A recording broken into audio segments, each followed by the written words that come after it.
I'm not sure game audio is coming through. Freaking A.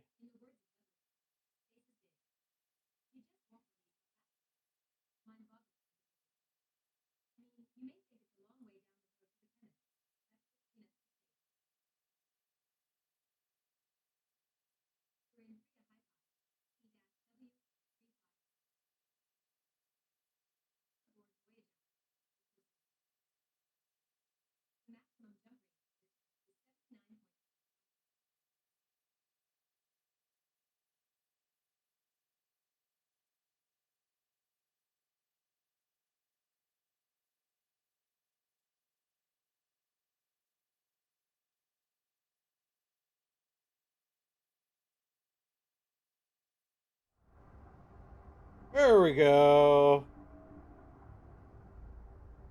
I think. Need to make noise.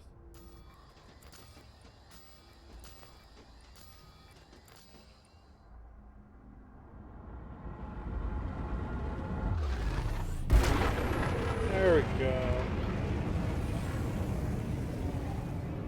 Frameshift drive charging. Yep, now we have game noise. 4, Not make 3, anyone 2, listen. 1. But it's Engage. there.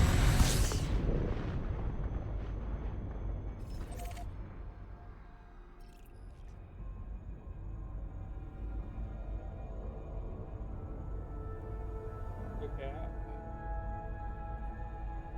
For those people out there, which there's out there already. Yeah, me. Um,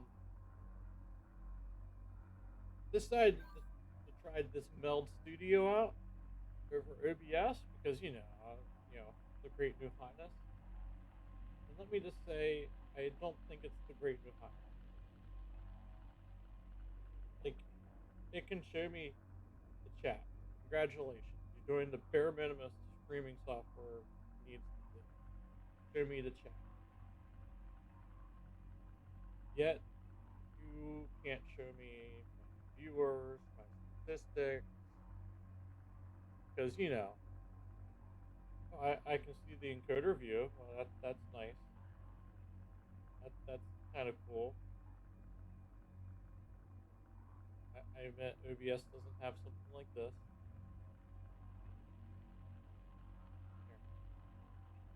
Here. I admit OBS doesn't have something like this. This is kind of cool, but not what I want. Nowhere close to what I want.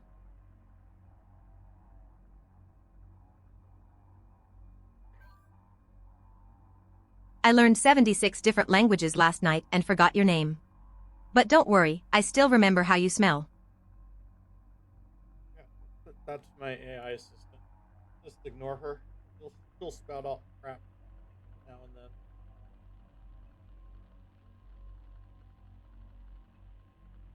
Okay, you're telling me that I'm streaming to Twitch. I want to see stats from Twitch. Why do I need to have to open up Twitch on a freaking other device just to find out? See, Meld, I don't think you're ready for prime time. I mean, I get it. You're free and open source software. So is OBS for that. But just from the sheer fact that I need to have Twitch laid out on top so I can see the number of viewers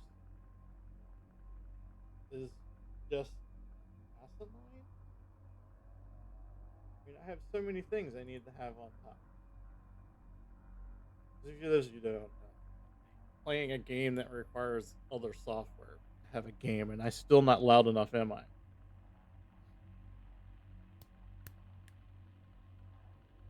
About now, I think this is just that's just output mode. Why I'm a professional.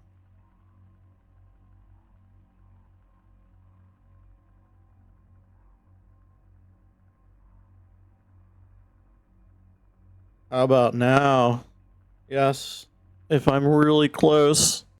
but I don't want to sit close. I'm probably very quiet to you, but I'm also don't want it to pick up background noise. How about now? Okay, we're gonna try this.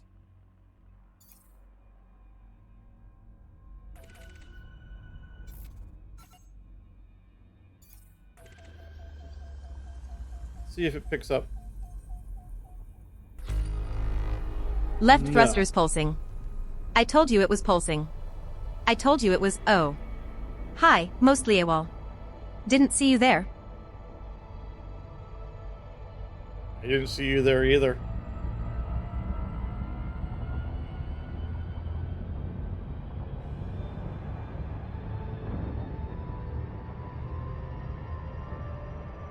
I'm gonna try this. There we go. This may be better. Probably not, but we'll see. Oh, I didn't need Discord open. Discord, why are you open? I don't need you open. I need to see this, I need to see that, and I need to see that. I think we're good. Actually, you could probably get moved over. That's the other issue I have with Meld Studio, is I can only have the chat on the right side. That means it's all the way over to my right. Which is 90 degrees to my right to see it. Can't move it to the left side. I can't move it at all. I like it on the left side, that way I only have to look maybe a 30-degree turn in my head to see it. First world problems of large ultra-wide gaming screens.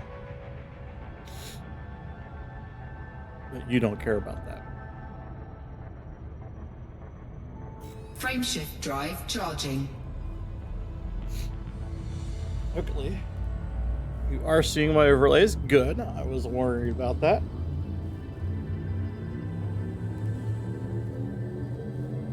Four, three, two, one. Engage. Hopefully it sounds good. Gonna have to play it back and find out. Because I've already had to rearrange my desk 5 times.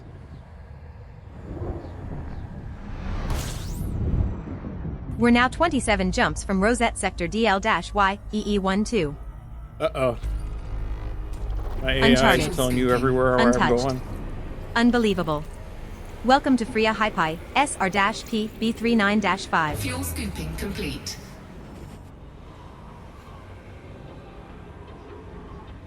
Only 27 systems in this. Or bodies in this system. Man, I can't speak today. Again, when could I ever speak?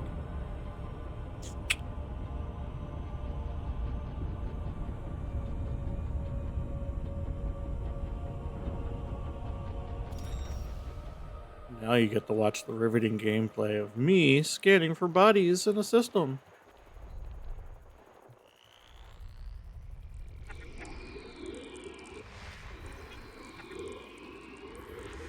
I will freely admit, this is a better setup than what Frontier had when this game released.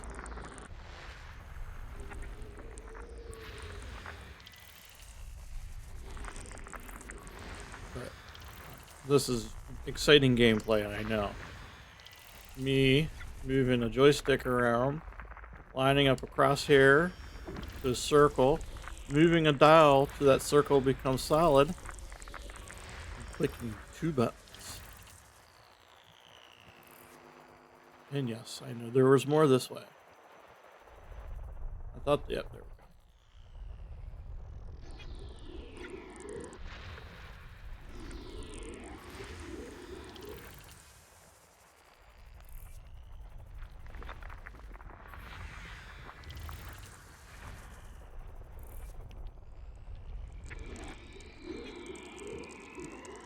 That's a good nut. 5 here? 6 here. Like 5 around this gas giant. 3 biological Bananas. signals detected on Body 1D. Ooh.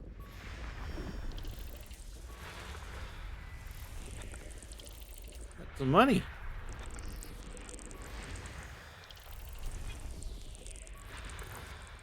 For biological signals another one. detected on Body 1E.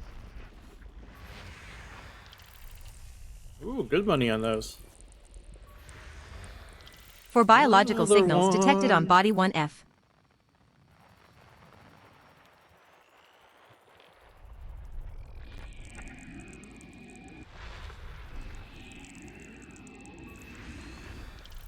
That was a nice, pretty purple gas giant. I also remember the day when you played this game. You had to sit and wait 5 seconds to see features come in.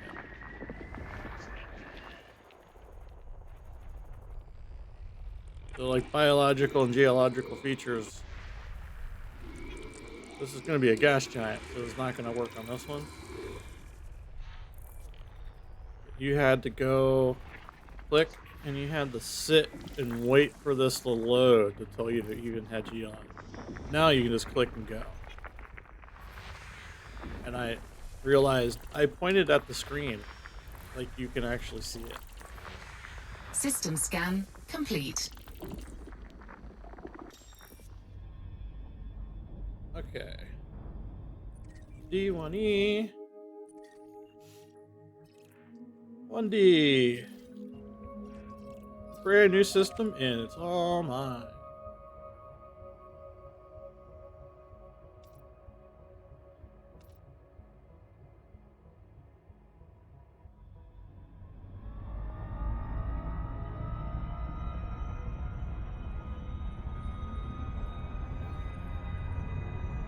So this is a two-step.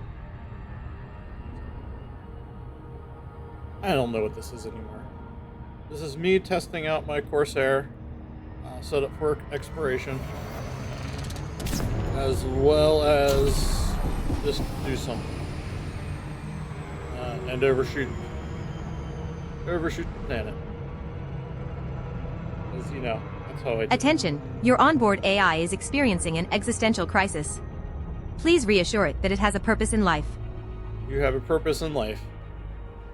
I know you can't talk back because I'm not running that program. Because that program got annoying awfully quick. Because I couldn't get it to not repeat itself so often.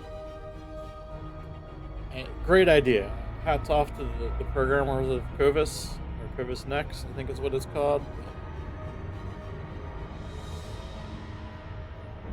It talked too much and it kind of said the same thing. Now, Copilot, ED Copilot also has the same repetitiveness, but you can feed it custom lines, and I fed it over 200 things for it to say for boredom in space, and then first system scans or first discoveries to hopefully make it a little bit unique and different and interesting. Though I can't say it's all that interesting. I'm probably going to crash this point before I can scan it. So take your bets. Anywhere between 4 million and 26 million for this planet. Knowing me, is going to be the 4 million mark and not worth it for me to scan or land on it. Surface scanned by 50%. 3 biological signals detected on Body Surface 1D. scan complete. Oh, it's maybe worth it. First plant. Probably. Yeah, we'll land on the first one. Okay. Exit out of here. Light is on that side of the planet, so we want to fly over this way.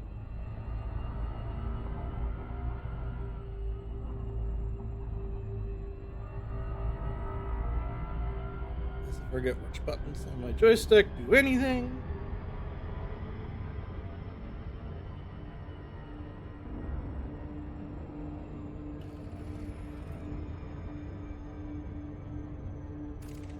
Orbital flight engaged. Initiating orbital entry procedures for Body 1D. Planet is of type rocky body. Surface I think temperature we're is light minus enough. 94 degrees We're gonna Celsius. Start going down. Gravity at the surface is 0.15 G.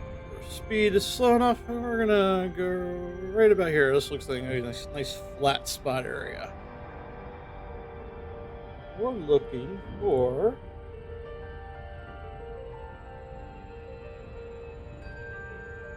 hello, Ediths.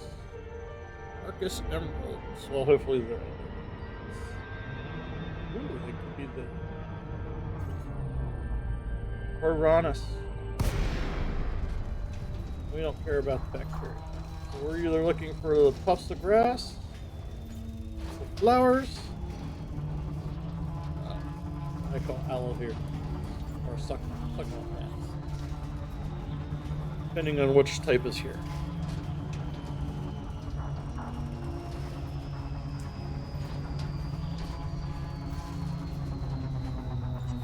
Glide complete, which means I need to start flying. Okay, gravity is 1.5. Sorry, 0.15. 1.5 would be a gravity where I don't go full throttle. And I'll be honest right now, this ship has weak thrusters, and that's one of the things I'll be changing as soon as I get back to the bubble. Is to bump it up a set of thrusters and drop some other things.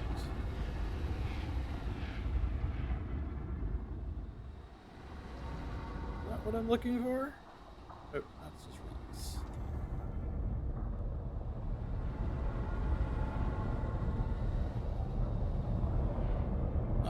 Is that what I'm looking for? It's either the tussocks or... If I had legs, I'd stretch them across this console and ask you to fly slower. Just saying. Yep. Custom lines. Haha.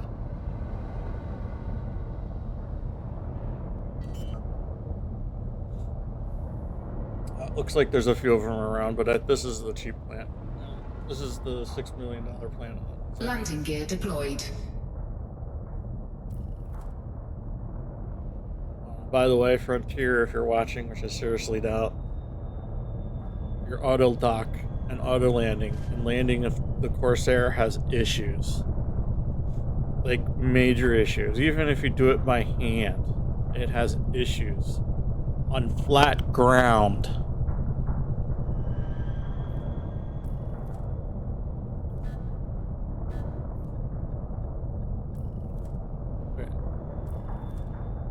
Says I can land here. I hit the ground. Oh. First landing on this body. I think that was Your the orders, auto-lander Commander? helping me. It was cheating.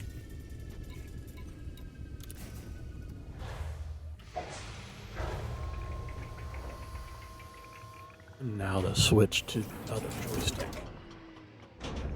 Low gravity warning.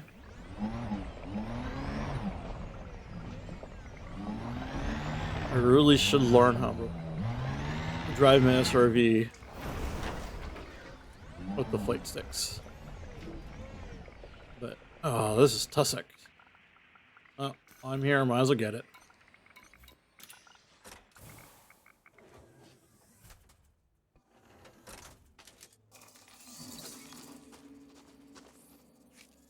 No, it's not. This is this. Yeah, this.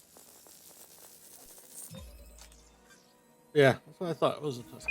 Congratulations, Commander. This looks like the first time we have found an emerald tussock albata. Another entry for our codex. It's not That's the worth first around time. 3.25 million credits if you get a sample. Nicely done. An emerald tussock albata sample on this body that has not been reported to back-end systems. Yeah, same. That's the first sample of tussock This is albata what we were collected, Commander. really looking for. Now find another colony at least 200 meters away. We have moved far enough away. Mark it down. Now look and for another continue. sample.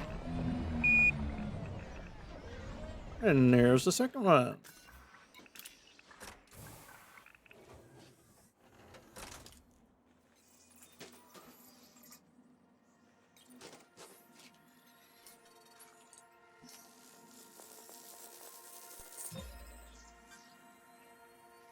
Second tussock albata sample collected. 1 to go. Now move another 200 meters from here and find our last sample. Yes, ma'am.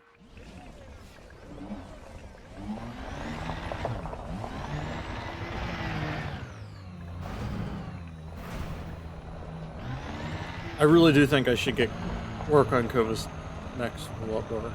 I would like We're at a Beryl to suitable speak distance to take the next sample. and get her to reply.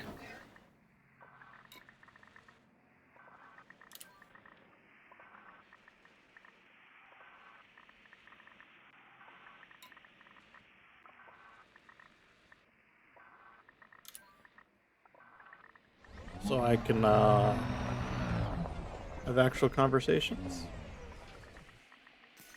and not sound like an idiot. Whoops, what? But yes, that's what I'm doing, or attempting to do. Don't ask me what I'm trying to do. If I knew what I was trying to do, I wouldn't be here. We'll just go get this one by foot.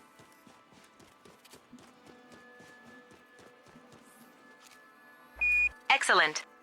That sample will pay us a few credits when we cash it in.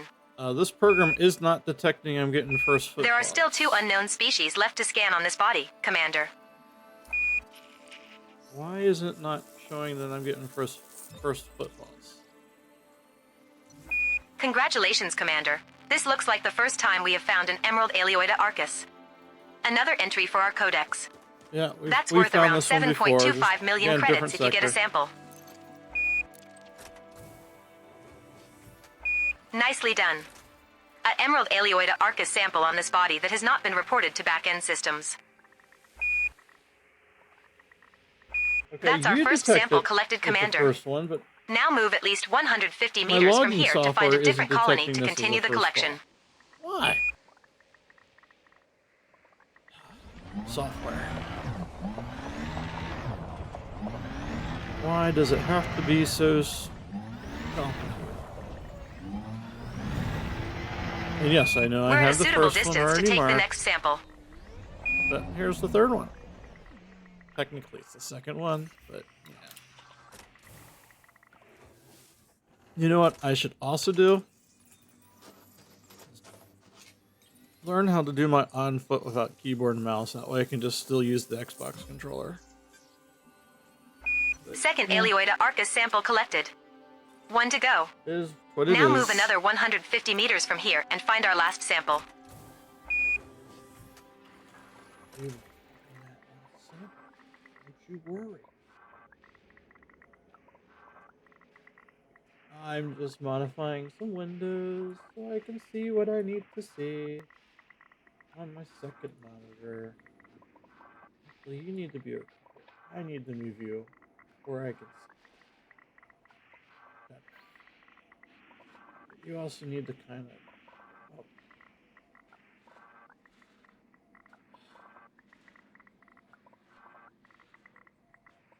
Wish I could put you on top. Wish I could make you on top. Everyone wants to be on top. This doesn't work. Again, Meld Studio. I think you have the start of an awesome piece of software. I like some of the things that you're doing, but you have a lot to catch up to become OBS Studio. I'm sorry. The fact that I can't even rearrange these things. Like, why can't I arrange these things? Like, why do I have to have layers where I have layers? Am I missing something? Why can't I move these?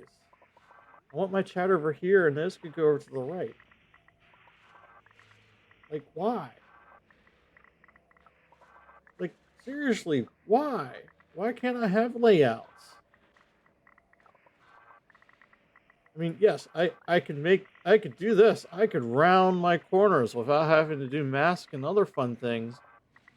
But, like, great. You save me hassle here, but now I have hassle that I can't rearrange anything.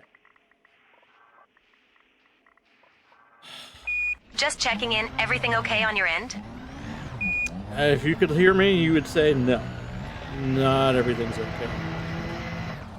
But, We're now at an appropriate distance to find a new colony of this species, Commander. yep. Thank you, Nova. What I'm calling her. Why? I don't know. It's appropriate, don't you think? playing a space game with an AI in a spaceship, and I call her Nova.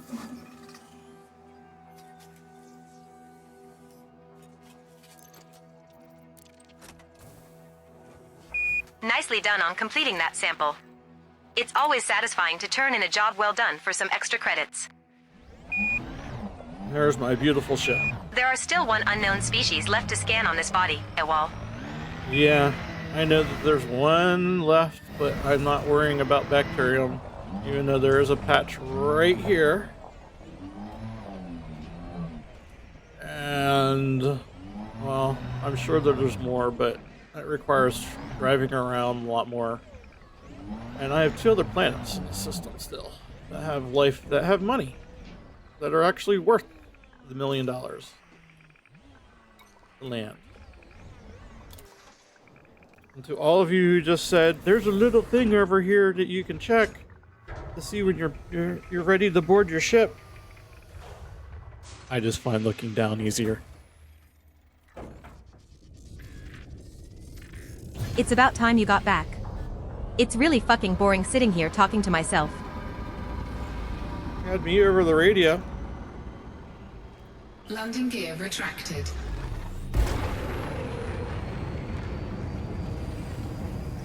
You can't boost, make sure your landing gear's up. Frameshift drive charging. 4, 3, 2, 1. Engage. Okay, 1E is worth a lot more. Potentially. Has a stratum, but not the right type of stratum.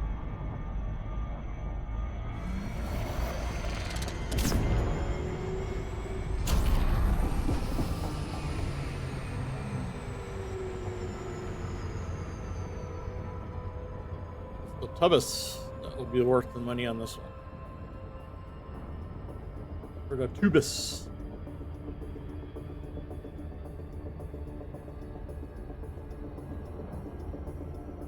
Do I want to boost again? I don't think I want to boost again. I think that's just going to cause problems, me boosting again.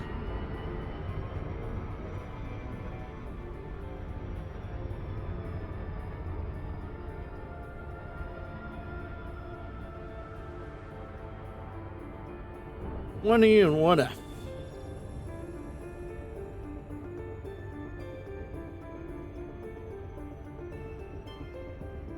And I'm already facing the light side. Nice. Scan as it moves.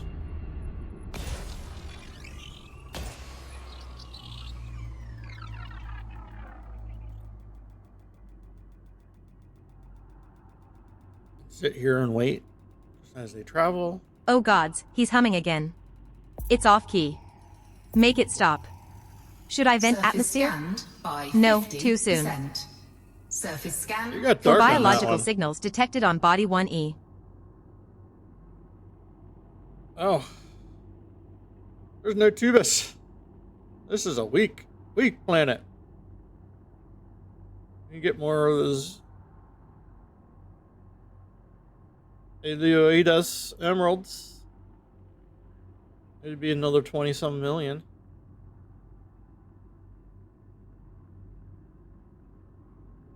And possibly with the Tussox, but I'm going to guess it was the same Tussox that I already scanned in the last planet. I doubt it's changed. 7 million worth landing. Sorry, 28 million. Yeah. Just checking. Light side over here. We're going to go for this little place.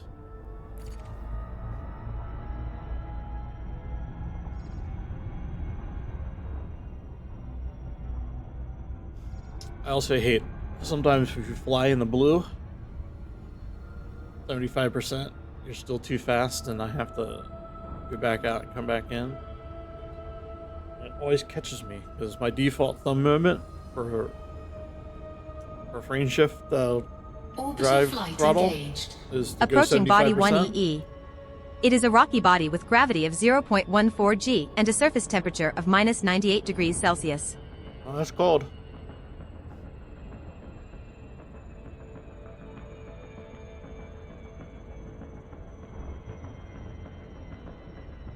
The 80's cold.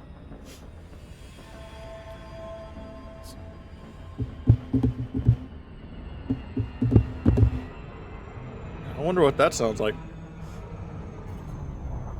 You know what? You know what we need? Besides speed? I need music. What do you want? You want some music? I think we want music. We are going to put on some music. You get to hear it, and then possibly hear it through the back end. Because I don't like wearing effing headphones. But that's not your problem. That's my problem. And you could probably tell I don't like wearing headphones. Because I have to have the noise gate so freaking high that I'm quiet talking into the microphone. Oh, this is going to be a bitch to land. Not flat. I gotta forget, I have this big freaking long schnauzer on this ship. I'm not sitting anywhere close.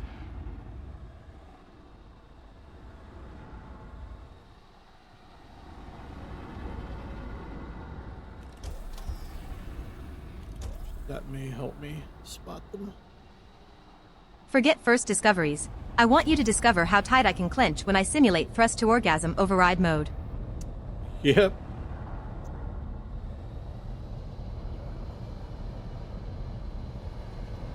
She just did say that. I apologize to anyone of sensible ears out there.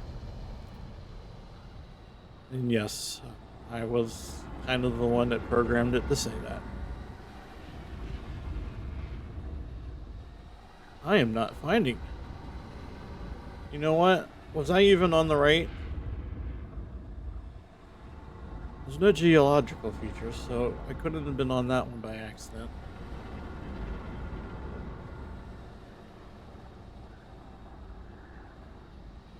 Should be close enough that I should see them. Let's go into the dark brown and see. There's the strata. Stratum.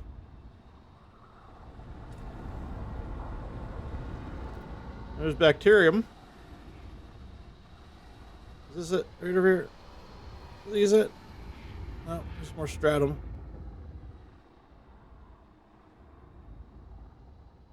Well, you know what? I see enough stratum around. We're just going to land and get the stratum. Get my 1.3 to 2.4 million for it, times 4. Landing gear deployed. For discovery. And it says I can perfectly land here. Will it land? Will it land? Will it land? The Corsair has problems, and it will... Oh, it did. We have touched down, Commander. Our first landing on this body. Probably be our last landing on this body, too. Actually, no, if I don't find the expensive plant. Low gravity warning. Okay. I need to pay attention. Ah, there we go. I couldn't see them, but they're both here.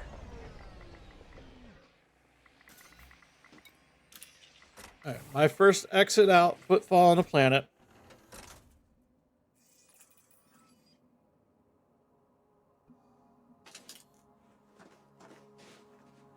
Confirmed first footfall. Yet my program isn't seeing that this is a confirmed first footfall. Why? Did you break it? I think it's broken. Not a big deal. It doesn't break what I'm going to get and pay out when I actually sell this in. That's our first sample collected your hotness. Now move at least 150 meters from here to find a different colony to continue the collection.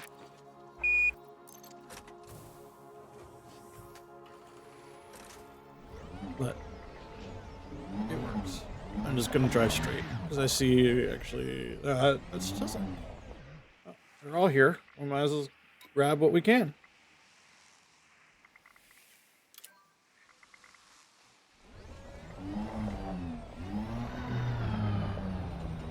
And if you're wondering, that overlay on the right and overlay on the left, We're at a suitable distance to take the next sample. SRV Survey is the program.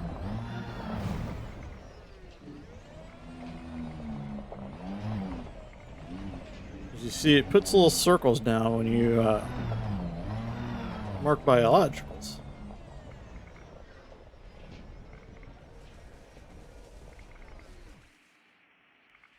And with that,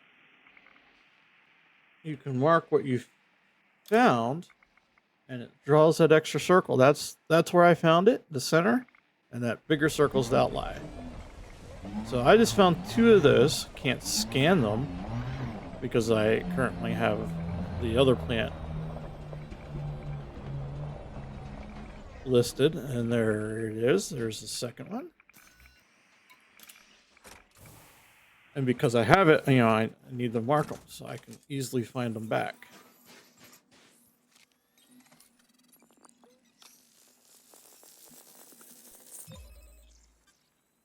Second Aleoida Arcus sample collected. 1 to go. The Now bigger move another circle 150 meters from here and find our last sample. that you see there is for the stratum. And I'm not outside of it yet, so no point marking these.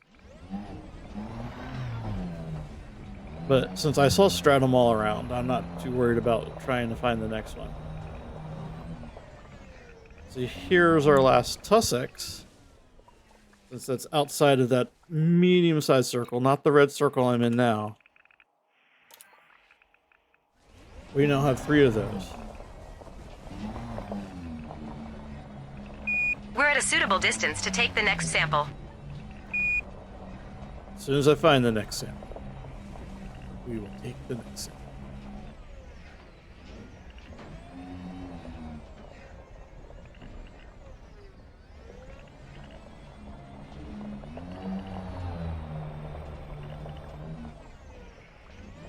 Over here, this looks promising.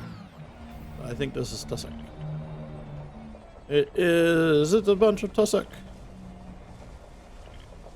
This looks like the last one I'll need. There we go. And see, this stratum is out of the way. So what we'll do is we'll grab this Aleoida.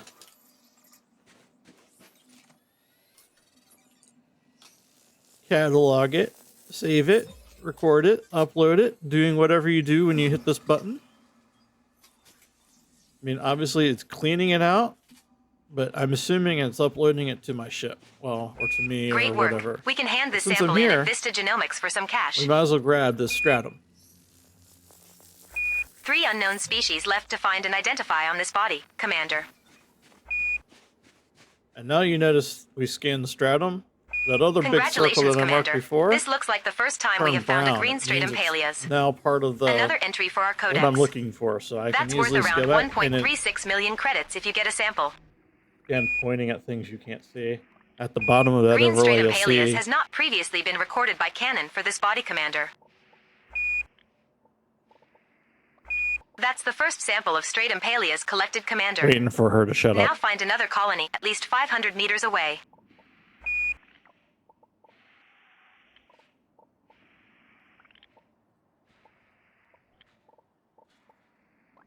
By the way, good morning. I apologize for not seeing chat easily.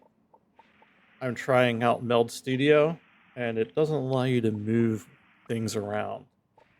And my chat is all the way over to my right, and it's a pain in the butt. But good morning. Welcome to the thrilling stream of me flying a ship around, me driving a ship around, and me scanning plants.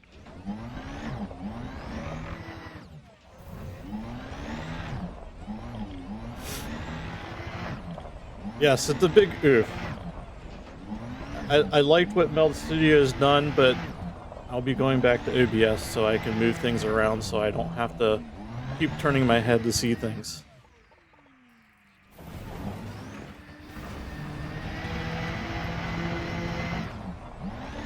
Also, how do I sound that you're not here so I don't have to go play back? I'm trying out new settings.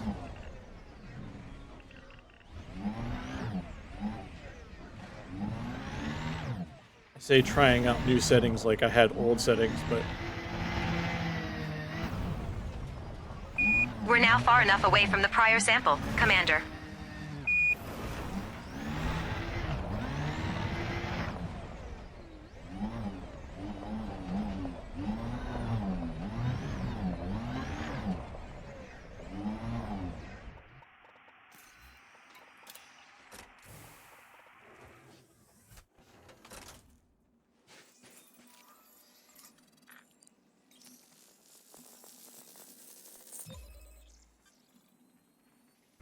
Second stratum Paleus sample collected.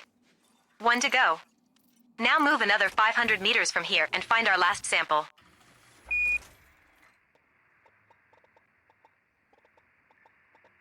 Fair enough. We could probably fix that.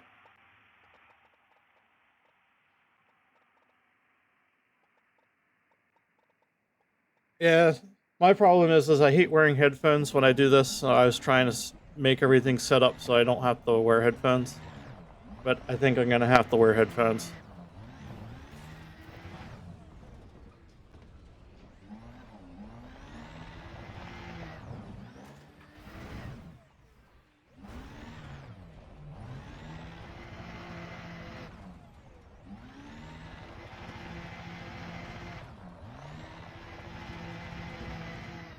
We're at a suitable distance to take the next sample.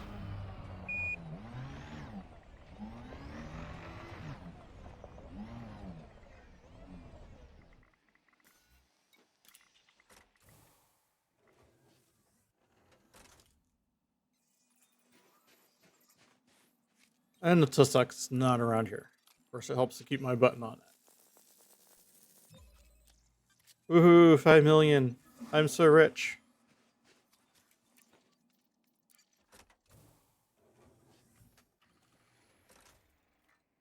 Great work. Sample collected. Thank fuck for that. Now can we get back into space and take on a few motherfuckers again? 2 unknown She has a species mouth. to find and identify on this body, Commander.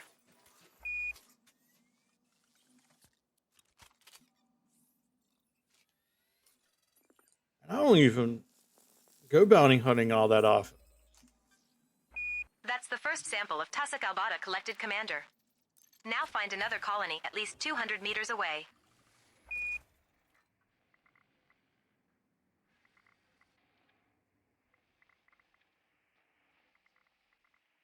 I'll try lowering down game audio just a tad bit more.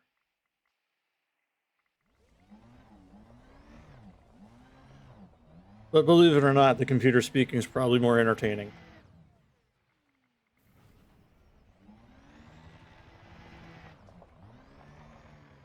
We're now far enough away from the prior sample, Commander.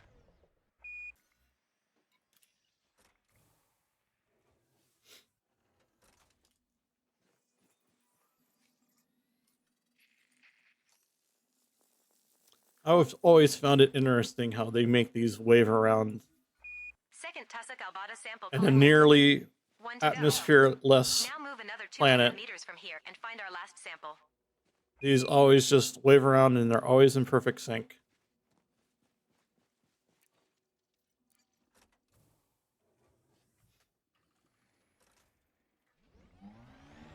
But one more thing to scan and then we'll be getting off this rock.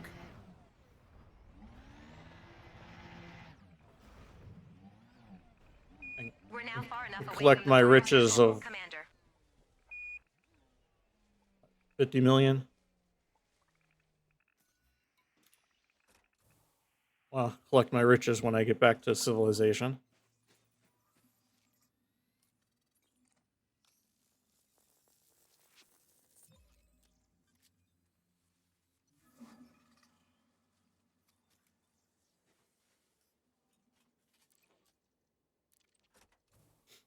because I'm not looking for the That's another bacterium. sample collected.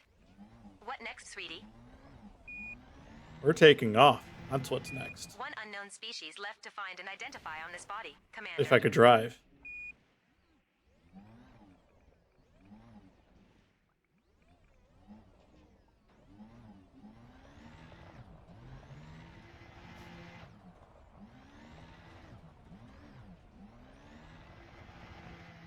So out of all the explorers out there, I am wondering how many people are flying the new Corsair as their exploration ship. I actually love this ship. I know. It's not the Mandalay. Mandalay is a pretty good ship too.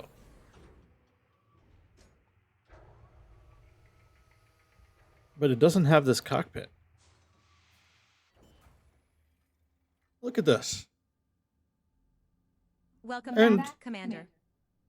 I know, she's louder now. And now, you tweak it right, I do get 72 light year jump range. And that's also because I'm carrying limpets. I can get up to 79 if I wasn't carrying 16 tons worth of limpets. And a limpet controller, which gives me even more. And then I get to fly a nice looking ship that sounds nice too. Landing gear retracted.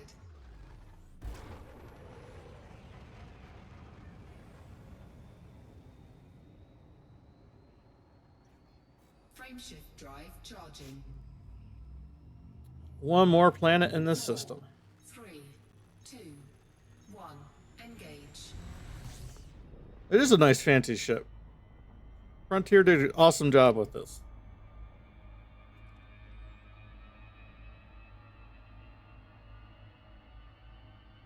It's one of the few that they decided to go off of, I'm assuming, a bird of prey instead of a snake. Because most of those are based off snakes. But it's just a nice, sleek looking ship.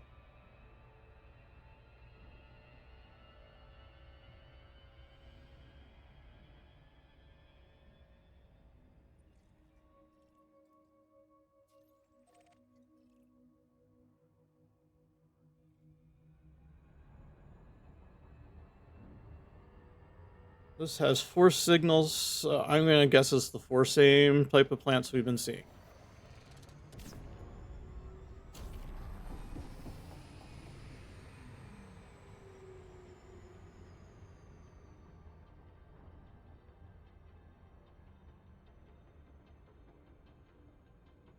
I just found out that the engineers have been using the wrong kind of duct tape on the hull. No wonder we've been having so many problems. It's a brand new ship. What problems can we have?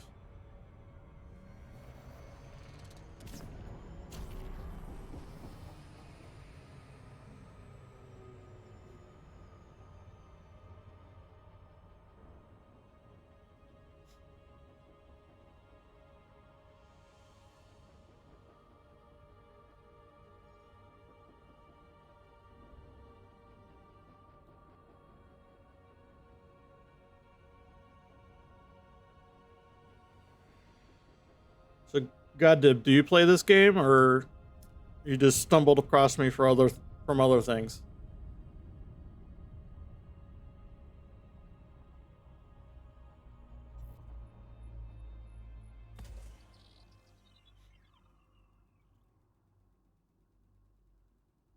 That's cool. Have you ever played Elite Dangerous? Surface scanned. Oh, so you're Biological signals detected on body 1F. Complete. you must be in my dead Discord. Well, this is a space game.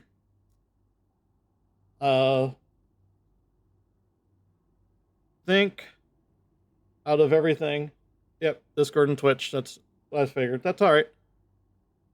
Think Star Citizen, but it's an actual full game, but maybe not as deep as Star Citizen can be. Like, I can't walk in my ship or do anything.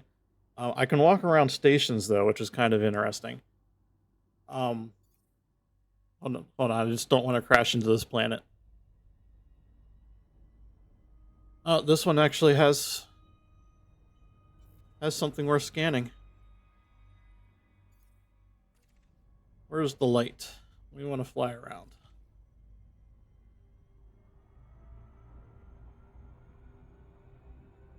And it's a 1-to-1 match of the galaxy.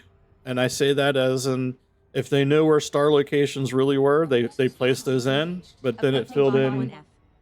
It is a rocky body with gravity of 0.12 g and a surface temperature of minus 106 degrees Celsius. Give me a sec. I'm going to shut her up. Yes, Commander.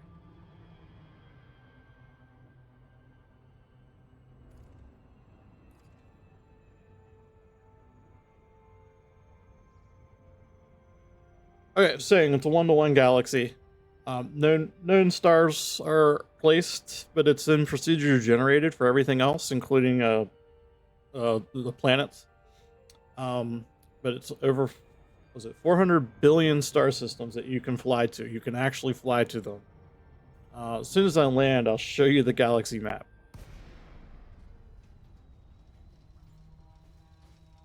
And then planets have things to find on them. If you're closer towards civilization, you'll actually find outposts and cities and towns and things like that. Out here, I'm about 9,000 light years away from civilization. I just find plants. Riveting gameplay, I know. That's because I like playing as an explorer, so someone who just kind of just flies out into space, looks at cool things that you can find, which are mostly just planets, but there are nebulas and other things you can actually fly to, and I'm actually heading to a nebula right now. The reason why I'm landing on these planets and scanning plants is, well, being the first one to discover the biological signals on the planet gets you 4 times the payout. If you can read the numbers over here, everything I can scan on this planet has a possibility of being 6 million or 18 million, depending on what they happen to be.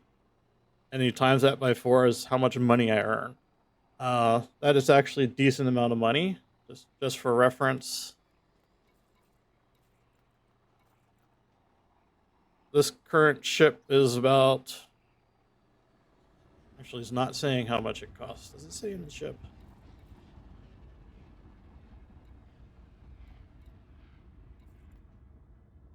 I would say it's probably around $80 million or 80 million credits as it's built out and spec'd out right now.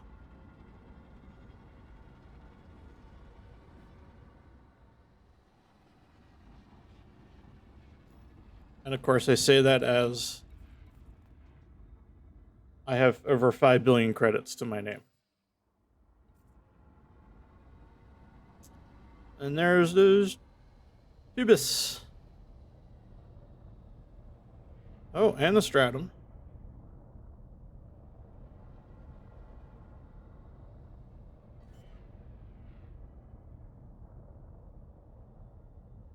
Yes, thank you. I was trying not to crash as I was trying to show you things and read off things. Thankfully, I didn't. That's why I do have shields.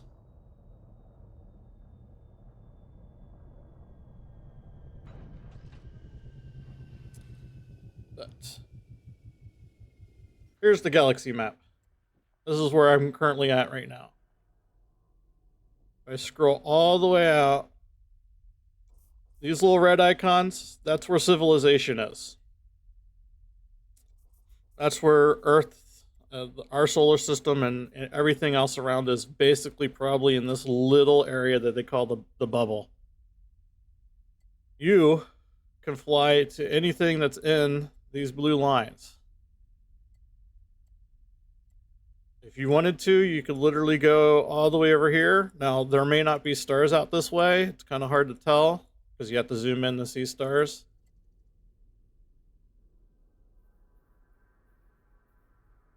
I'm not seeing any stars.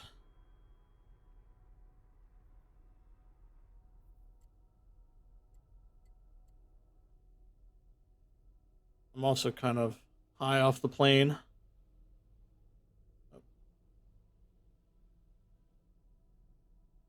Or below the plane. I don't know where I was. I don't know. Am I on the right? Realistic. I should be seeing stars. Oh, there I am. I wasn't just too far out. Let me turn this one on. It makes it easier.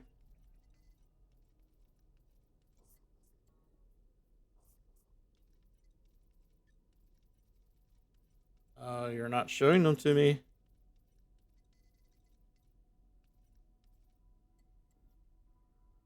There we go. So if you wanted to, I could fly all the way out to this sector, which is 63,000 light years away. I unfortunately have to do that in multiple trips. I can only route 20,000 light years at a time. So you can fly anywhere and everywhere, including the black hole at the center of our galaxy.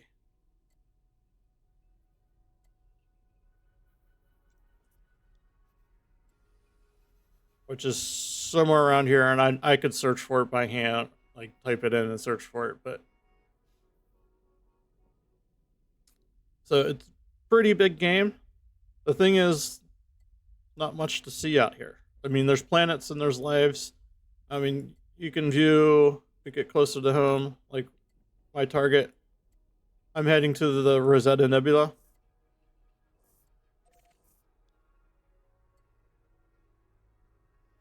So you can actually go here and you'll see the clouds. It's actually kind of nice. They do have all that mapped out. You can fly in the middle of it and see what it looks like from the inside.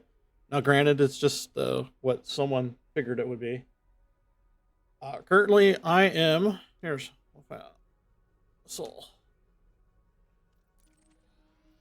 I'm 7,000 light years away from the center of known space to us, our solar system. And for me, that's about 100 jumps, 120 jumps, give or take.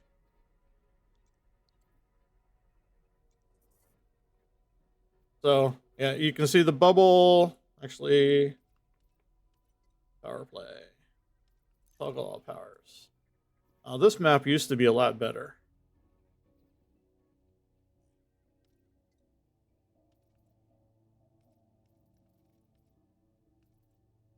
Because it used to actually draw lines out, unless it's something I turned off. It's possible something I turned off.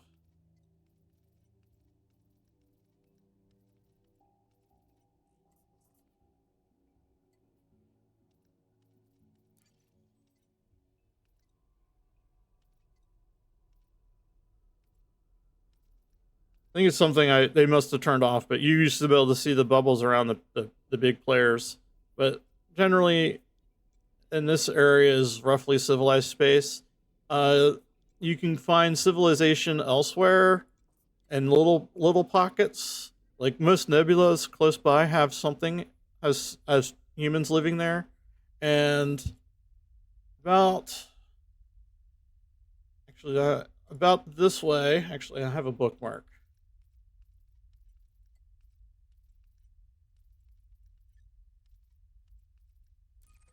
There it is. This is Colonia. It's like a little mini bubble. It was a story event in the game that they made to create this, and then the players kind of took over, and thankfully the developers saw that, and they started putting out, there's a little bubble around here, around Colonia, and players actually do like live out here, and they pretend that they're on the frontiers living out in this new little bubble around this nebula. So that was kind of cool.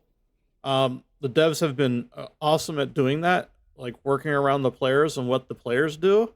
One of the things that they recently released was colonization.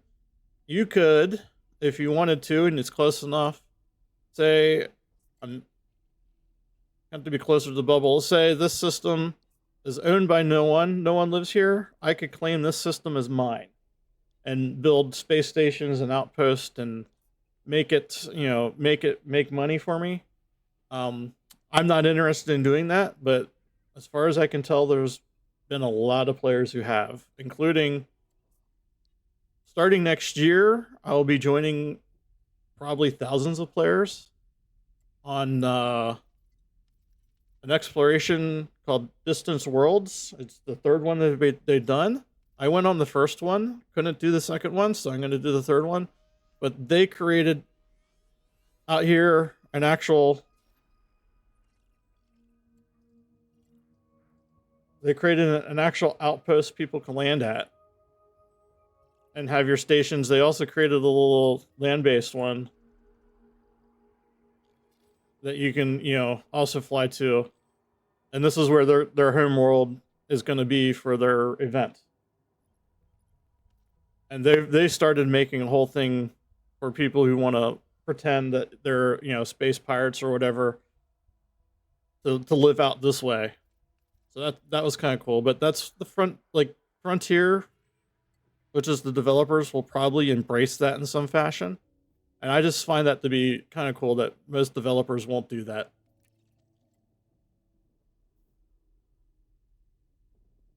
But that's how big this game is. The problem is, depending on what you're interested in doing, it doesn't feel like a lot. Like, I'm an explorer. I go and take pictures and do other things. My gameplay is flying around in the ship, hitting jump, clicking buttons, listening to scans. And then, if I want to make money, landing on these planets and driving around scanning plants.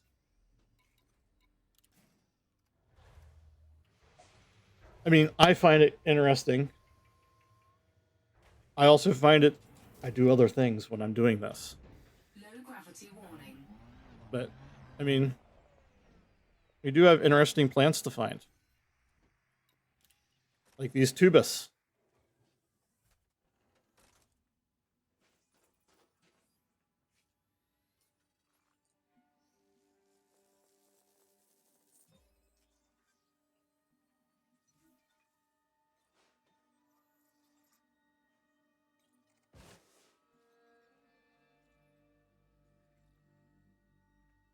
But you can do on-foot missions. They add on-foot. So there is gunplay. Gunplay of some sort. I think it is decent. It could be better. But you can go make raids and do other things like that. I haven't done much of that.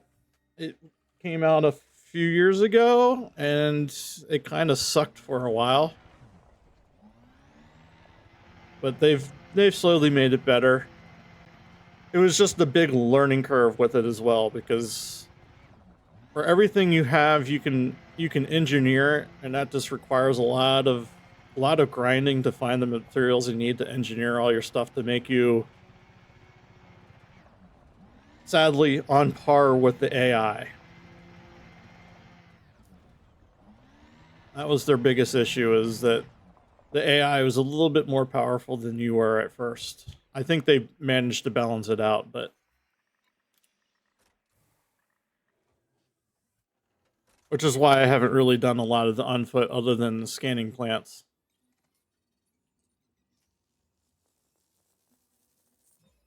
And yes, I have to get out to scan these plants, because you would think I could hook an industrial version of whatever is my hand on this little vehicle, but no. It's a game. Gameplay reasons.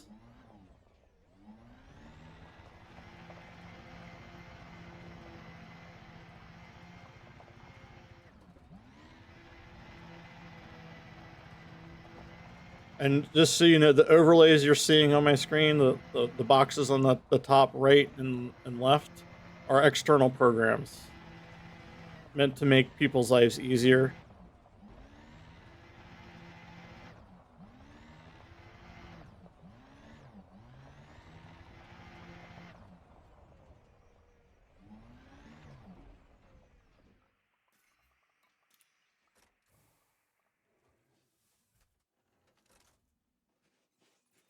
We're going to scan this. This wasn't worth as lot as it should have been.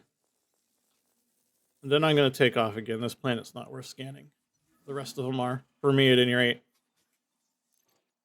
I am sure I've just pissed off a lot of other explorers out there who are complaining. It's kind of like modding. The developers actually create log files, or they're called journal files, and then there's a status file for people to interface with. So it's like modding, but allowed. So like they dump out all this information. Like every second, you get information on where I'm facing, the coordinates that I am on a planet, and then like every single event in the game dumps out a huge log file of what's happening. Like, did I just land? Did I just take off? Did I just jump? And so those people have taken those log files and just made programs around it, reading and interpreting those log files. Like the panel over on my left that shows me the possible biosignals I have on this planet, they don't know exactly what's on this planet because that information is not exposed to you, but they do know because I'm on a rocky body planet so far away from the nearest star, and the star is so much bright. Here's the possible plant life that you may find on the planet. Now, when I scanned it, it confirmed one of those 3 or 4 options I had, but because it follows the rules, someone figured out what rules makes what planets spawn on a planet to do that. And so yeah, but yeah, this is legally allowed mods. This is highly encouraged by the developers and make life so much easy. Before I had these things like how far I had to go, I would just drive and think, okay, this is close to how far I need to go. Nope. Try again. And you just kept trying and trial and error, and I would have to drive so far. Now I know where I am roughly, so I don't have to drive so far away from the ship that it takes off to enter a parking orbit and have to wait to bring it back down. Landing gear retracted.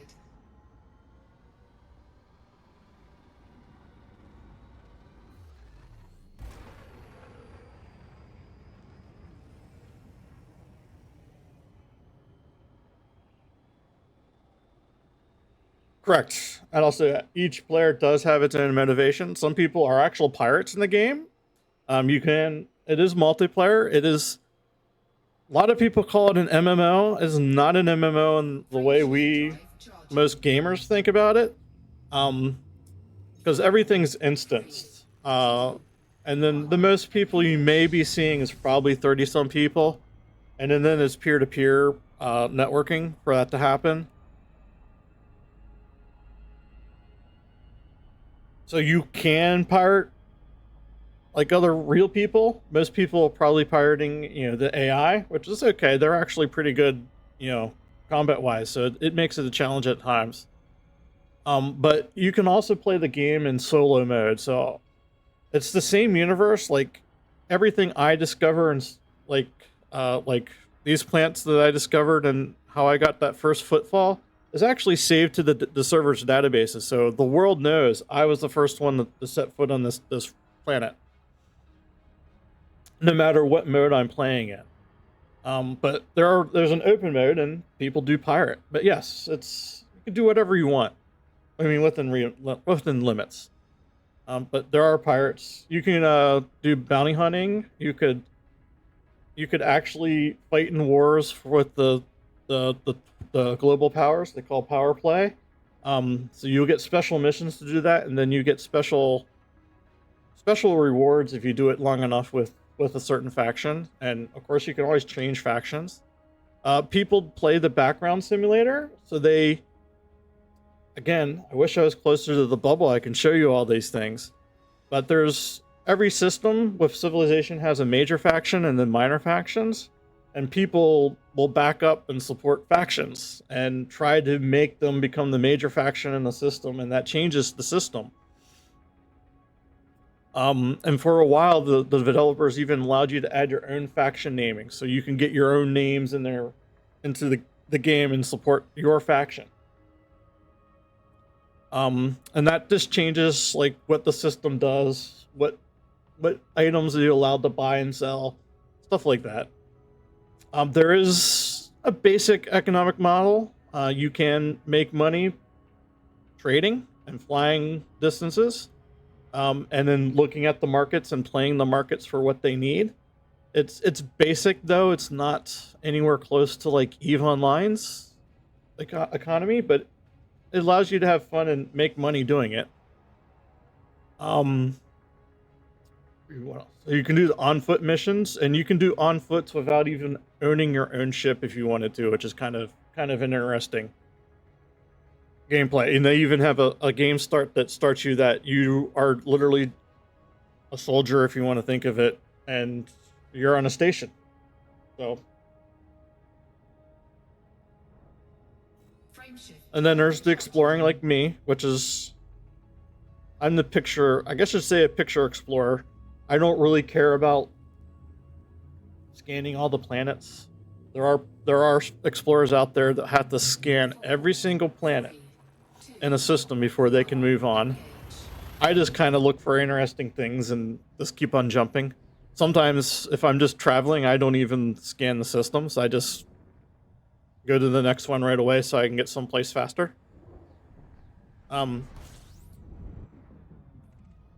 Part of this, what I was doing today, is just a shakedown on the ship. I want to make sure it does what I need it to do. And was good enough. And so far I'm happy with it, though I do need to make changes. I need better thrusters and then a better power distributor. Power distributor, these bars, again, I can't show you.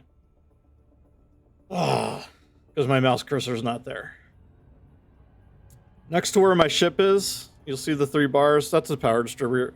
Change it from systems, engine, and weapons. And you can shift power around. But they dictate one of the things in... Let me slow down and get back to normal space.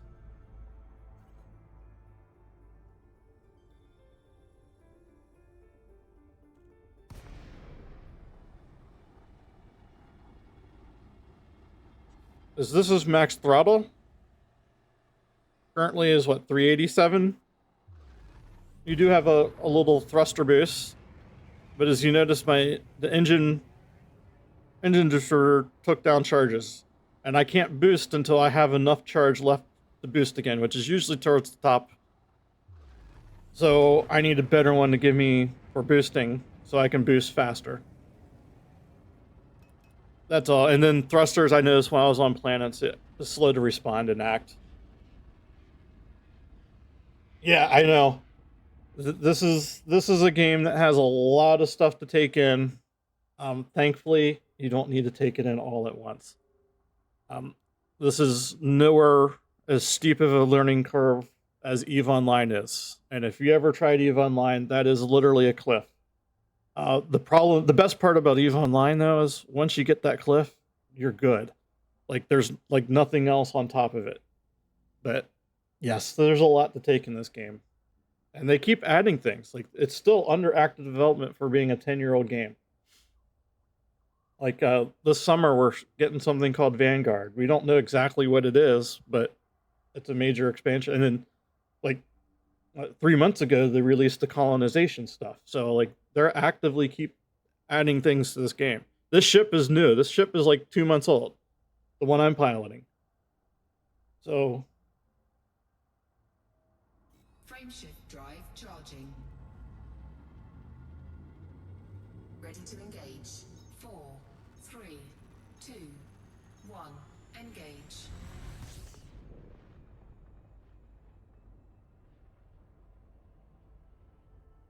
So yeah, I will stop explaining it because I probably could keep on going on for, well, ages. But that's basically the game. There's a lot of stuff you can do in the game. And there's just a lot of things, like there's the camera mode. Of course, it's not going to look great because I'm not in light. And I think I'm even too far to see anything interesting. Frameshift drive charging. But you do have faster than light travel, thankfully.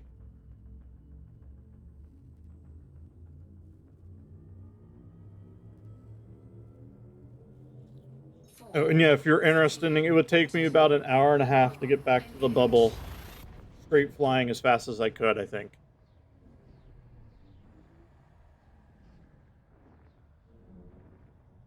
Actually, no, maybe not an hour and a half. Yeah, about an hour and a half.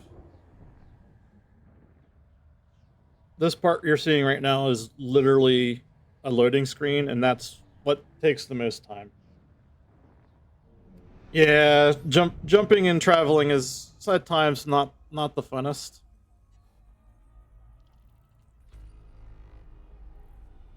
It was worse. When the game first came out, the furthest you could jump would be roughly 34 light years. It's sped up the best jump range you can get out of a ship now is just a shy under 100 light years.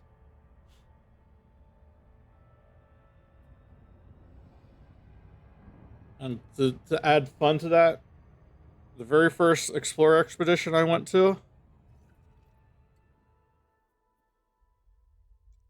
started here, and we went all the way. I'm guessing. I don't even know if it's in this. They may have added it. Beagle Point.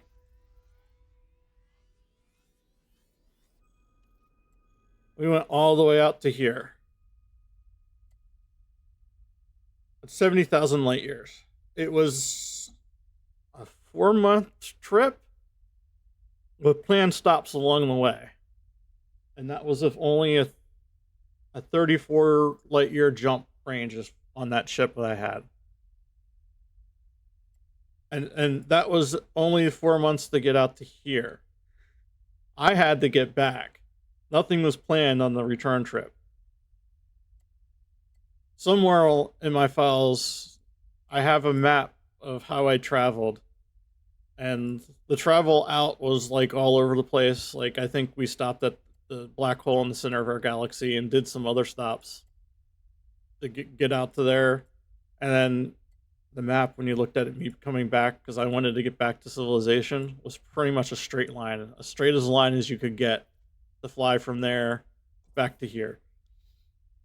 And yes, it probably took me more like a year to finally get back, because I wasn't as interested in joining and playing the game without the events happening along the way with other people. So I wouldn't log in as much. But yeah.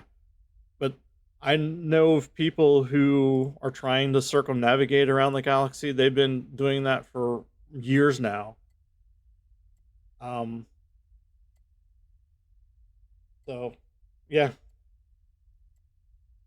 But I'm doing it again. Next January, Distance Worlds 3 starts, and I don't know exactly where they're going. I'm sure Beagle Point is a stop along the way, and then they said there'll be more after that, so who knows where they're going to take us.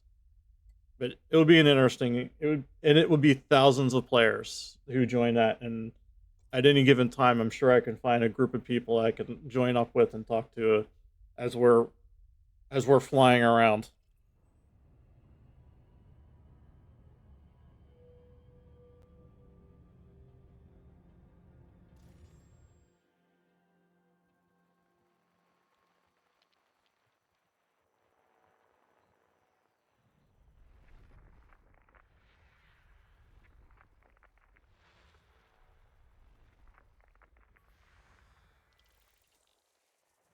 Yes, you've got to prepare to a point.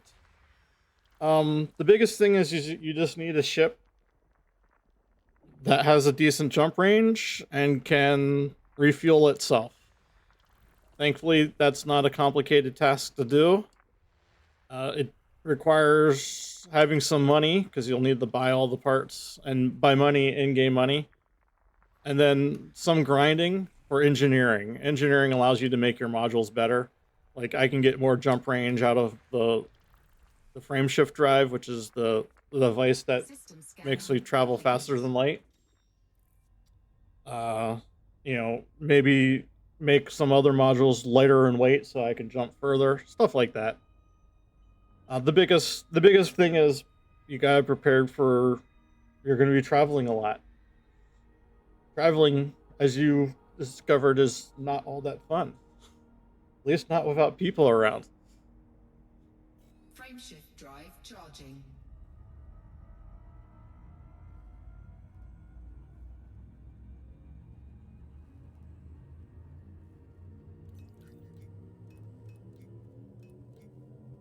4, 3, 2, And actually, hopefully I'll... engage. Thankfully, refueling is not a complicated process, but you need to be around a star that allows you to refuel. This is a star that's not going to allow me to refuel. I can tell by the color.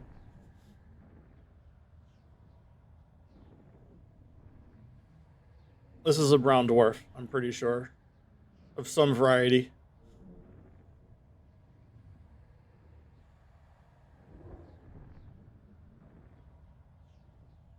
If we ever land at it, yeah, it's a brown dwarf of some sort. Yep. Can't refuel off of this one.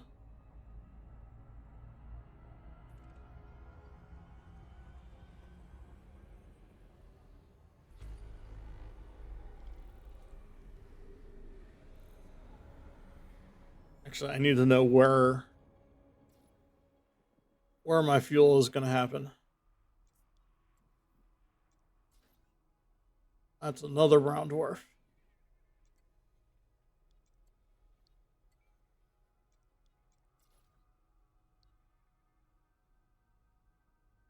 Okay, there's an M dwarf, red dwarf, M class stop refuel. So 2 stops I need to refuel. Frameshift drive charging. Yeah, doing it alone is way too late, which is why I have another program which had the computer speak out that I shut up. 4, 3, 2, Just 1, kind of engage. makes something else happen.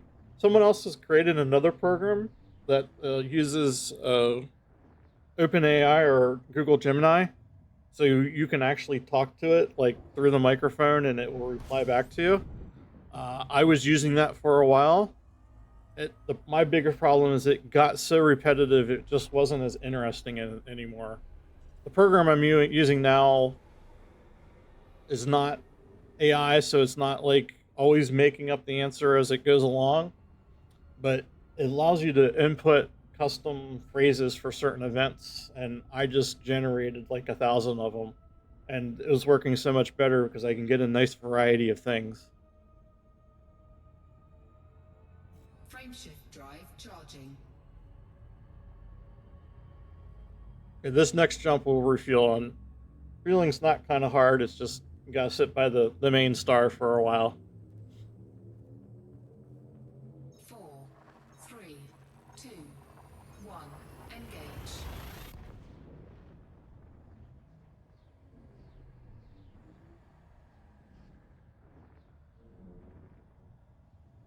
But I will say, if you are a space nerd, get this game. If you're not a space nerd, then it's up to you if you find the gameplay to be interesting enough. I'm only showing you faster than light travel and scanning of planets, which is probably not the most engaging gameplay. Fuel scooping. But yeah, refueling is just sitting by a planet a star like this for a while as the fuel gauge just fills up. Thankfully, your ships do run off of hydrogen, and thankfully stars have a lot of hydrogen.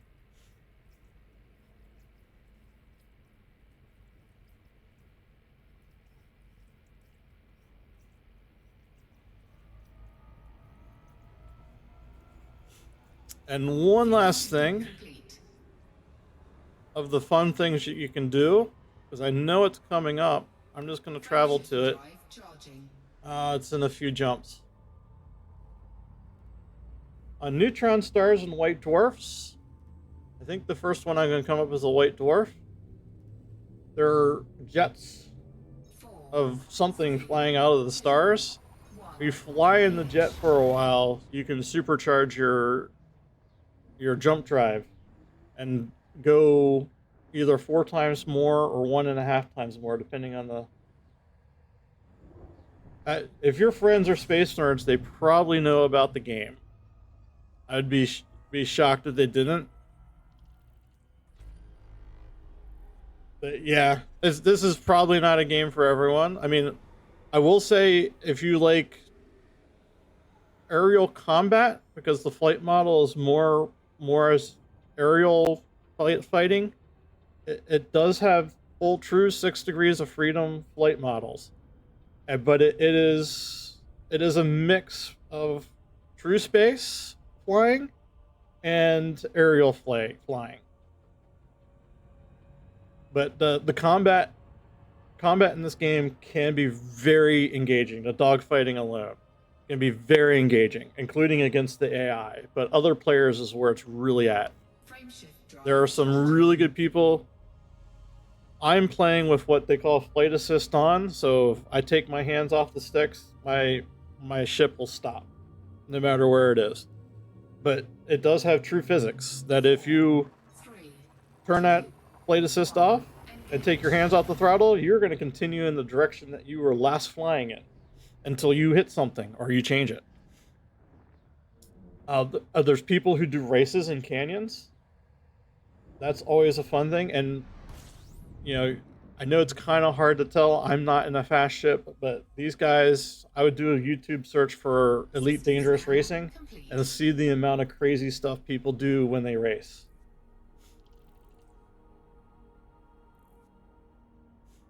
But, you know, there's people who do buggy racing, Fuel scooping. which is always an interesting thing because I don't know how much you are watching. Oh, it is very fun. I've done some racing. That's very fun, but you will probably smack into the side of a cliff and die as you're trying to do it. I've exploited many a ships that way. Thankfully, dying isn't that big of a loss. I have to pay. You can see I have a rebuy cost. I have to pay a rebuy cost on the ship, which is only like 5% of what your ship is worth. And you'll spawn at the last station you docked at. And if I had any data that I found this while I was traveling, like scanning as these star systems or the planets or those plants, I would lose that data and lose whatever it was worth. I would lose any cargo in the ship, but thankfully you do not lose what's in your inventory on the player, which is not much, but you know, it's kind of a weird little system where some things get lost on death, other things don't. But in all honesty, dying, unless you're early into the game where you don't have much money, is not a big downside on anything. Frameshift drive charging.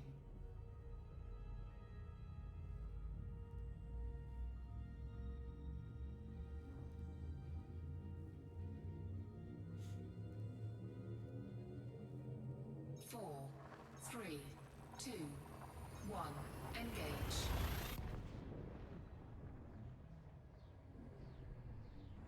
It does support VR, except for the on-foot expansion does not support the VR. It goes into the flat screen mode, so it kind of takes you out when you go onto foot in the VR. But outside of that, I would say this is probably the most immersive VR game you will find. This would be kind of hard to show you. Actually, wait, which button do I need to press? But in VR, you could actually, you know, turn fully around. The whole cockpit is modeled. Even the things I can't see here are modeled. So if you're in VR,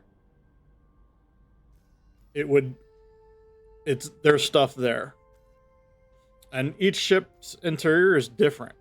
Like, you know, this is a pretty sleek ship, but like other ships may have wires sticking out or a fire extinguisher, first aid kits stuck over the place. And I have played this game in VR for a bit.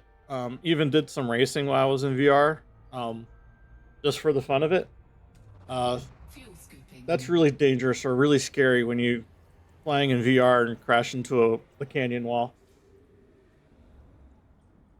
Fuel scoop disengaged.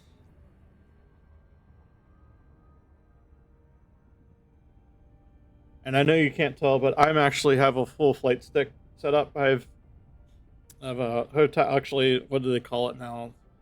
It's not a HOTAS. It's not a stick and throttle, but it's two actual sticks. You know, one's just turned sideways that act like a throttle, but it's an actual just the flight stick that always recenters. But it allows me to do all 6 degrees of freedom flying, and then have all my buttons basically at my thumbs or my fingers to do everything you need to do in the game. Frameshift drive charging.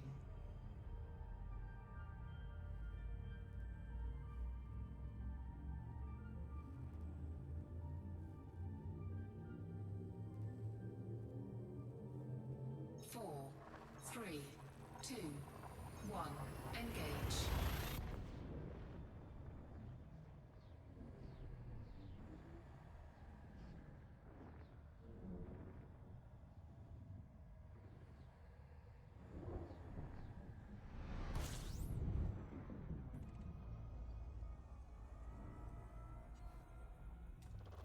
Fuel scooping.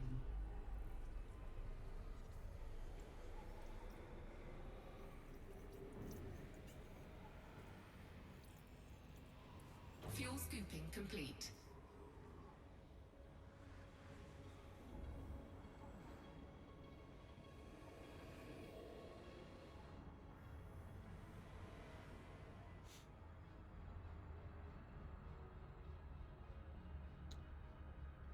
Yeah, I would say if you're interested in the game, YouTube is your best friend to learn everything you need to do, what you can do, see what people are using it for.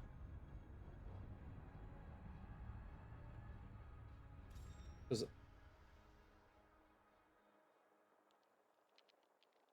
yes, this game can be very time consuming, but the best part, at least now, is major updates are free. I don't know if they're going to charge. There have been 2 expansions, and those both cost money at the time, but now when you buy the game, I think you're getting the latest and greatest anyways. I don't think you have to worry about buying the extra DLC. I could be wrong on that one. I haven't looked.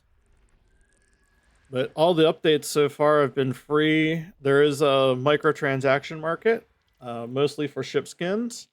And you can also use it to buy early access to the new ships that they release. Some people like it, some people don't like it. I have no opinion other ways. I mean, actually, I'd say I like it, considering I bought this ship with real money to have it early. But they usually release those ships to the in-game market about 3 months later. So it's literally just early access. System scan complete.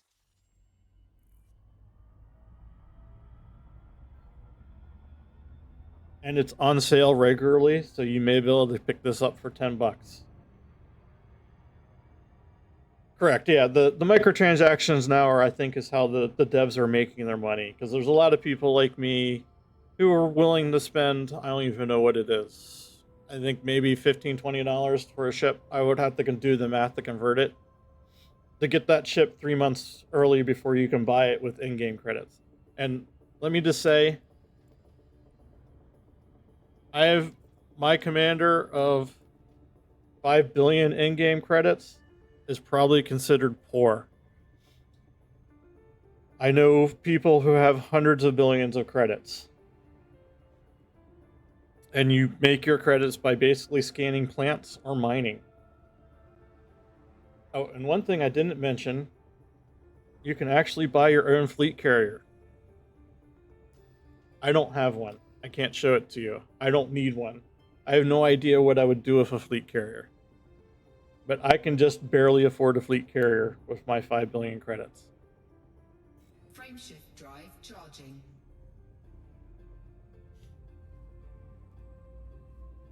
So yes, if you're definitely interested, I would wait for it to be on sale. Buy it on sale. After that, up to you and how much microtransactions. It is expensive, but scanning plants, you know, if I got lucky with one of those plants, I could easily get 100 million credits with just one scanning of one plant 3 times. and selling that data. So that's kind of how people make money, though you can make money mining. I know mining's really lucrative if you do it right. Um, and there's trading can be with friends. There's kind of like, I'm going to call it an exploit, but it's not really an exploit. The game fully allows you to do it, and it's probably meant to be that way. Where if you do, Scooping complete. you take missions meant for 4 people to do it, but if everyone takes one of those missions, you can share it across your group of 4, and when you turn it in, everyone gets the payout. So what they do is they do these missions, team up with people long enough for the payout to happen. Everyone gets the payout, and then they just share all those payouts across each other. Frameshift drive charging. But getting money is easy, which is why I said me with my 5 billion, I'm probably the poor player in the game. But that 5 billion will allow me to buy any of the ships I want and all the components I would want in any of those ships. So it's a lot of money, it's just not a lot of money. And I know colonization is probably costly as well, but eventually that will pay you back in some fashion. I don't know how well it's going to pay you back, but it's possible that you can eventually make money by doing nothing after you do all your hard work. System scan complete. Fuel scooping. Fuel scooping complete. Frameshift drive charging. But yes, this is the riveting gameplay of traveling.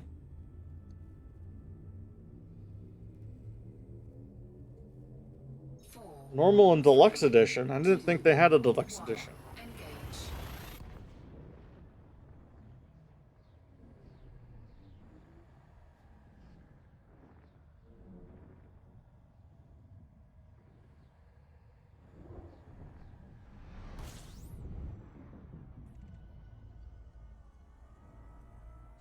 System scan complete.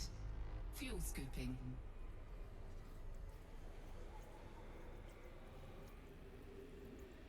Fuel scooping complete.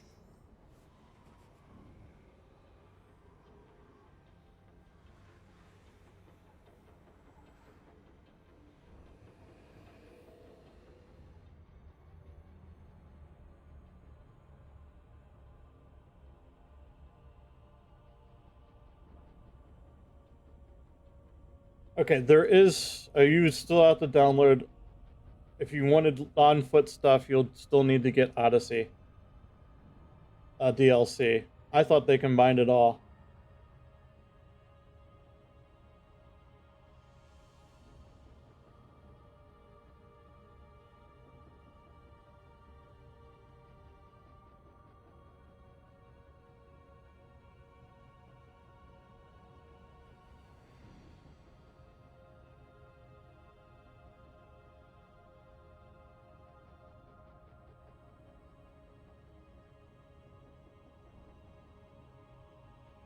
Oh, wait. Deluxe edition is including Odyssey, it looks like. Yeah. I would recommend the deluxe edition since it includes the Odyssey DLC, which is all the on-foot stuff.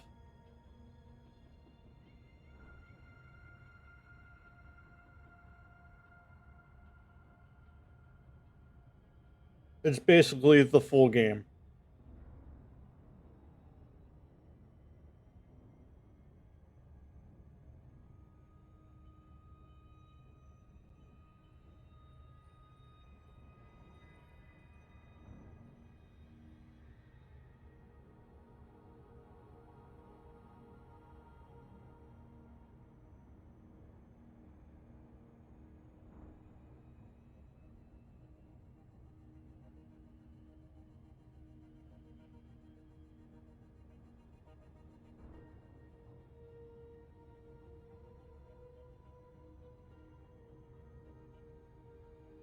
Frontier Grant.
I don't know what the Frontier grant's for.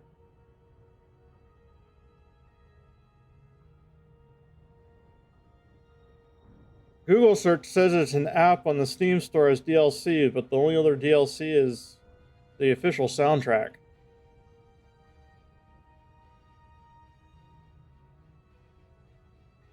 Oh no, I see what it is. It's the Frontier. Frontier's the publisher and developer, so it looks like it's the full bundle of all Frontier's games or something like that.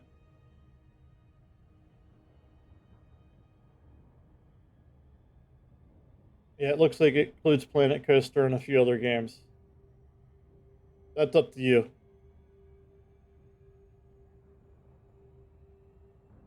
Looks like it's all their games. Wow.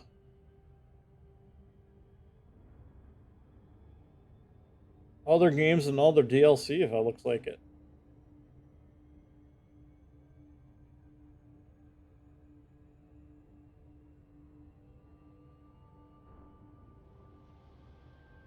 Frameshift drive charging.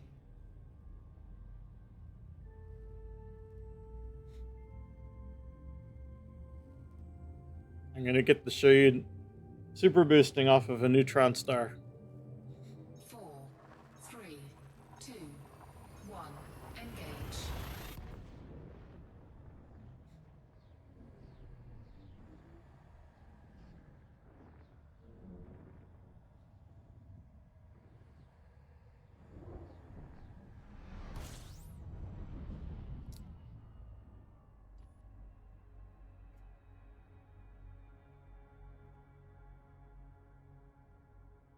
So this is a neutron star, and those emissions coming off of it, if you fly into this long enough, you can supercharge your frameshift drive and jump 4 times the distance that you normally can. Except for it's dangerous to do this. If you do it too close to the actual star itself, you will get knocked into the star. It's not fun. So most people, like me, will angle our ship this way and fly towards the way that the jets of stuff is flying out.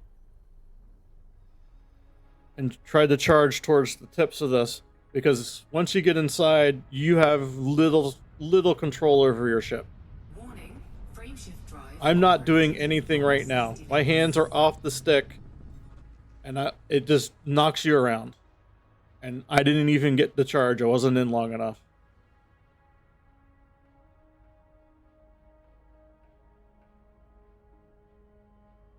Warning, frameshift drive operating beyond safety limits.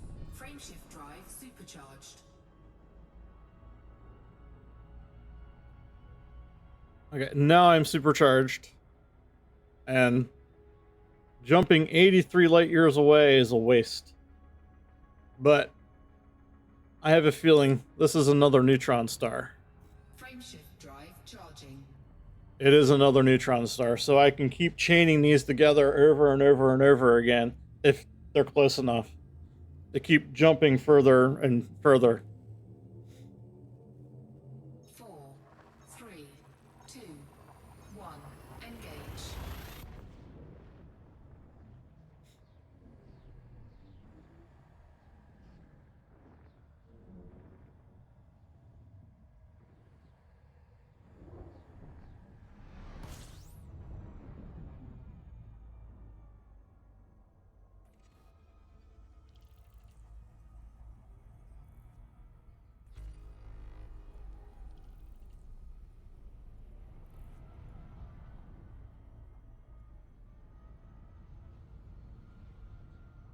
Warning, frameshift drive operating beyond safety limits.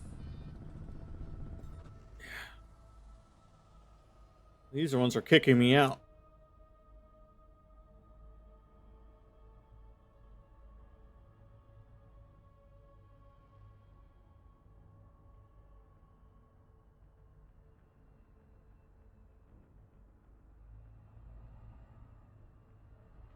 Warning, frameshift drive operating beyond safety limits. Frameshift drive supercharged. Okay, so now on this jump, the next system I'm going to is 287 light years away, or normally I can do around 70 light year jumps. So that's why people want to find neutron stars. Frameshift drive charging.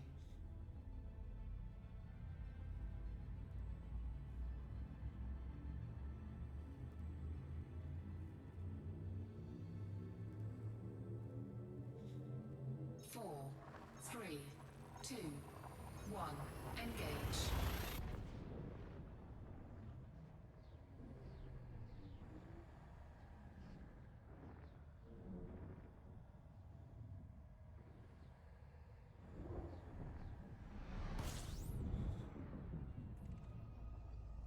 But yeah, this is Elite Dangerous.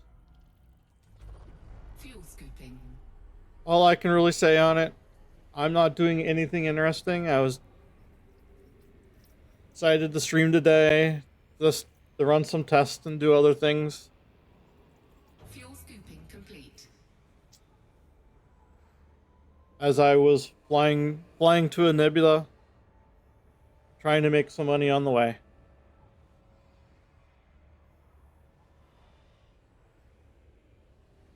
And making sure that this ship was gonna do what I needed to do. Because this is the ship I plan on flying for that Distance World 3 coming up in January, where it's be across the galaxy and who knows where else.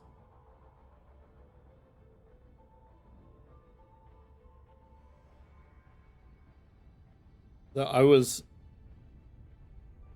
pondering this, I don't know, I think yesterday. Thankfully, I don't have to eat in this game. But I sat here and wondering, if I did this, how many tons of food would I need to actually do these things?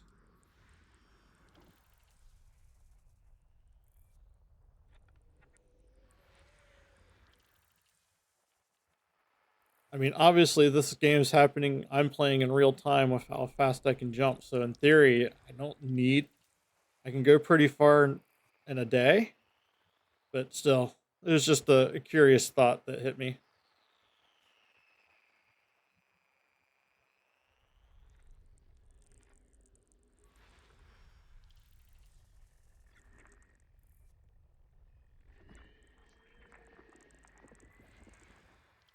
Oh, we have some water worlds in this system.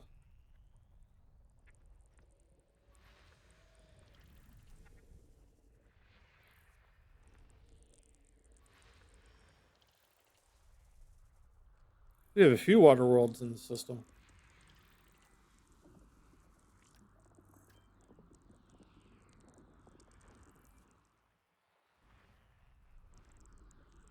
System scan complete. Okay, which one was the interesting one? 6.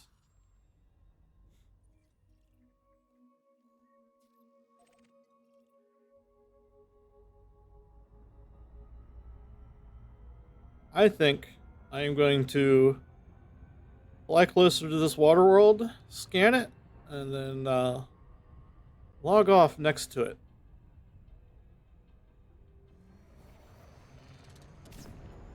I'll have a pretty image when I come back into the game.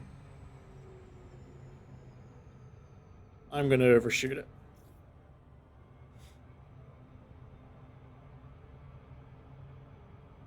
Fly through the middle, it'll slow me down a little faster.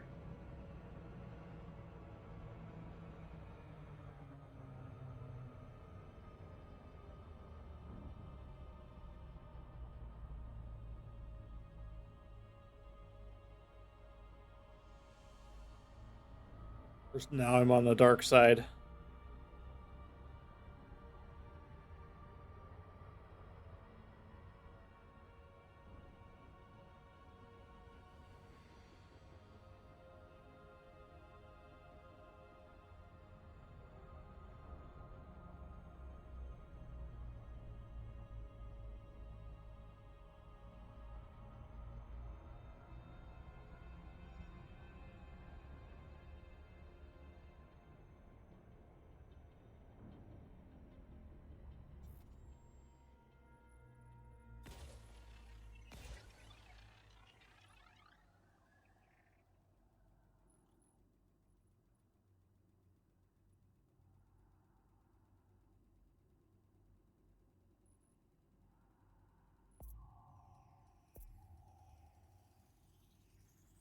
Surface scanned by 50%. Surface scan complete.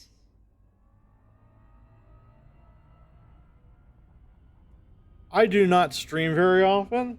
I do play a lot of other games. Shockingly, a lot of space games. Space Engineers is probably the second most played game I have. Space Engineers 2, when it gets to a point where I think I'll have fun in it, I'm sure will be the next most played game I have.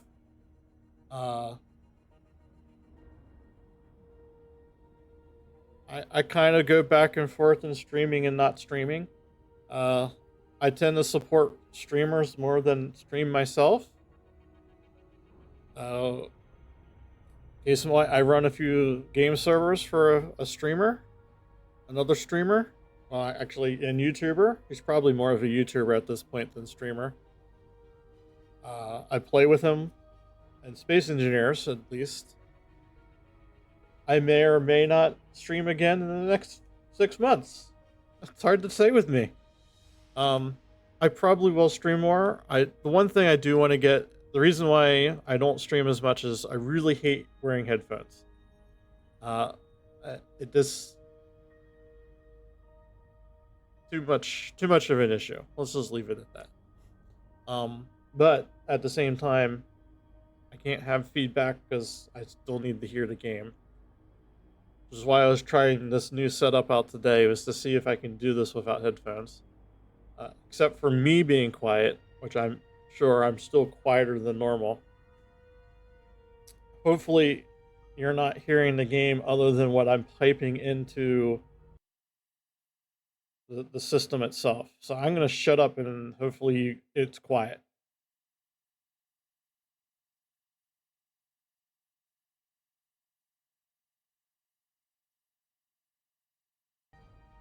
Okay, I unmuted the game and it sounds, the graphs tell me that it's at least not, the microphone's not picking things up.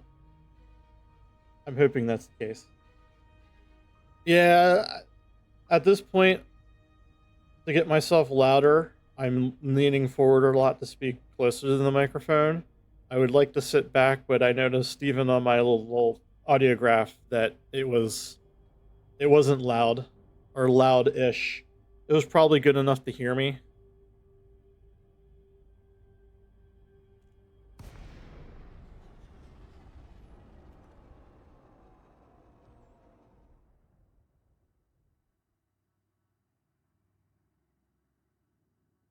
Oh, this water world actually has some land. Some little islands.